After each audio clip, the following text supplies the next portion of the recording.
जय Hind dear student. आज इस वीडियो में हम देखेंगे क्लास 12 फिजिक्स जो ट्रांसफार्मर होता है। इसमें जो ट्रांसफार्मर होता है इसके 10 इम्पोर्टेंट क्वेश्चन जो बोर्ड एग्जाम में और अभी प्रैक्टिकल आ रहा है उसमें वाइबा में जो भी पूछे जाते हैं, तो ये मोस्ट इम्पोर्टेंट क्वेश्चन है। इसमें हमने 10 इम्पोर्टेंट क्वेश्चन लिखे हैं, तो आप इस वीडियो में लास्ट तक ज़रूर बने रहिएगा। तो हम इसमें 10 इम्पोर्टेंट क्वेश्चन को देखेंगे।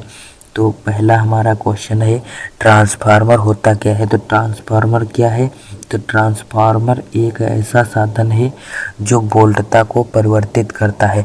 वोल्टता का मतलब जो वोल्टता को ये निम्न वोल्टता को भी उच्च वोल्टता में ले जाता है और उच्च वोल्टता को भी निम्न वोल्टता में ले जाता है। तो इसीलिए हमने इसमें वोल्टता लिखा है। तो ये वोल्टता को परिवर्तित करता है, तो ये ट्रांसफार्मर होता है। अब जो अगला क्वेश्चन है दूसरा, तो ट्रांसफार्मर किस सिद्धांत पर कार्य करता है। तो ट्रांसफार्मर किस सिद्धांत पर कार्य करता है? ट्रांसफार्मर अन्योन्य प्रेरण के सिद्धांत पर कार्य करता है। तो जो ट्रांसफार्मर होता है वो अन्योन्य प्रेरण के सिद्धांत पर कार्य करता है। अब जो अगला क्वेश्चन है, ट्रांसफार्मर कितने प्रकार के होते हैं। तो ट्रांसफार्मर 2 प्रकार के होते हैं। ऊंचाई ट्रांसफार्मर, इसी को इंग्लिश में कहते हैं स्टेप अप। तो ऊंचाई ट्रांसफार्मर को इंग्लिश में कहते हैं स्टेप अप। और दूसरा ट्रांसफार्मर होता है अपचाई ट्रांसफार्मर, तो इसको कहते हैं स्टेप डाउन। तो ऊंचाई, इसमें अब और क्वेश्चन पूछ लेता है कि ऊंचाई ट्रांसफार्मर होता क्या है। तो ऊंचाई ट्रांसफार्मर का कार्य होता है कि जो निम्न वोल्टता को उच्च वोल्टता में ले जाता है। तो जो निम्न वोल्टता होगी उसी को उच्च वोल्टता में ले जाएगा। तो ये ऊंचाई ट्रांसफार्मर होता है। और जस्ट इसी का अपोजिट उल्टा होता है अपचाई ट्रांसफार्मर। उच्च वोल्टता को निम्न वोल्टता में कर देता है, ये अपचाई ट्रांसफार्मर होता है। तो अब अगला क्वेश्चन देखते हैं। अब अगला क्वेश्चन है ट्रांसफार्मर किस धारा पर काम करता है। जो ट्रांसफार्मर होता है वो किस धारा पर काम करता है। तो ट्रांसफार्मर एसी करंट पर काम करता है, यानी कि प्रत्यावर्ती धारा पर काम करता है। अल्टरनेटिंग करंट पर ही काम करेगा। अब यहाँ पर आप लोगों के मन में एक क्वेश्चन उठ रहा होगा कि यह डीसी करंट पर क्यों नहीं काम कर सकता है। तो इसमें हमने एक क्वेश्चन लिख भी दिया है इसी कारण। तो ट्रांसफार्मर का उपयोग डीसी में क्यों नहीं किया जा सकता। जो ट्रांसफार्मर का उपयोग डीसी पर नहीं किया जा सकता क्योंकि डीसी की आवृत्ति जो होती है वो 0 होती है। तो इसकी जो फ्रिक्वेंसी होती है डीसी करंट की, तो इसकी आवृत्ति यानी फ्रिक्वेंसी 0 होती है। और जबकि जो प्रत्यावर्ती जो धारा होती है अल्टरनेटिंग करंट, इसकी फ्रिक्वेंसी होती है 50 हर्ट्ज, यानी कि 1 सेकंड में ये 50 बार ऊपर नीचे जाती है, प्लस माइनस होगी। अब देखते हैं अगला क्वेश्चन।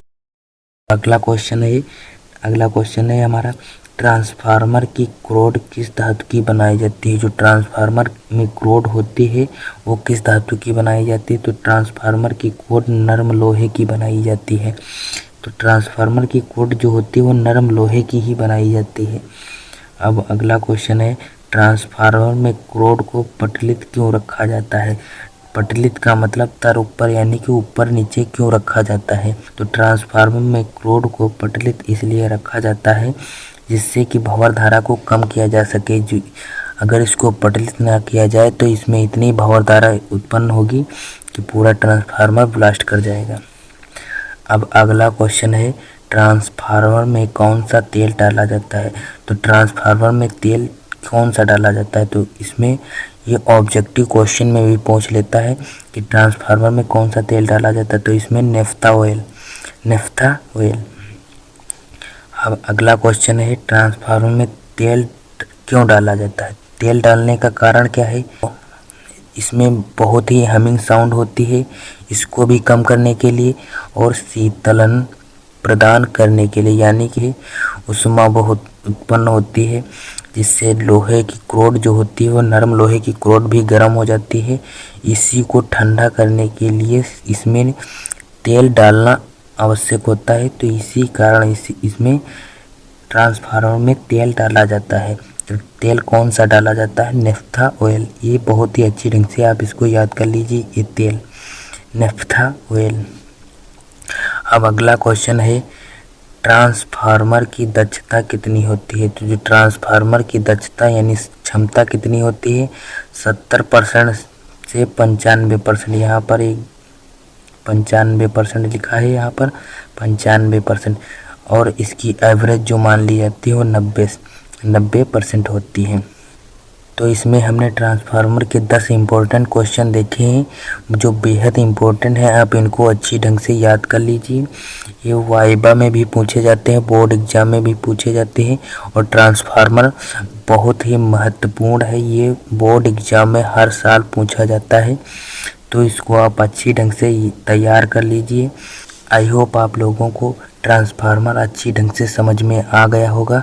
तो इस वीडियो में बस इतना ही। अब मिलेंगे नेक्स्ट वीडियो में, तब तक के लिए जय हिंद।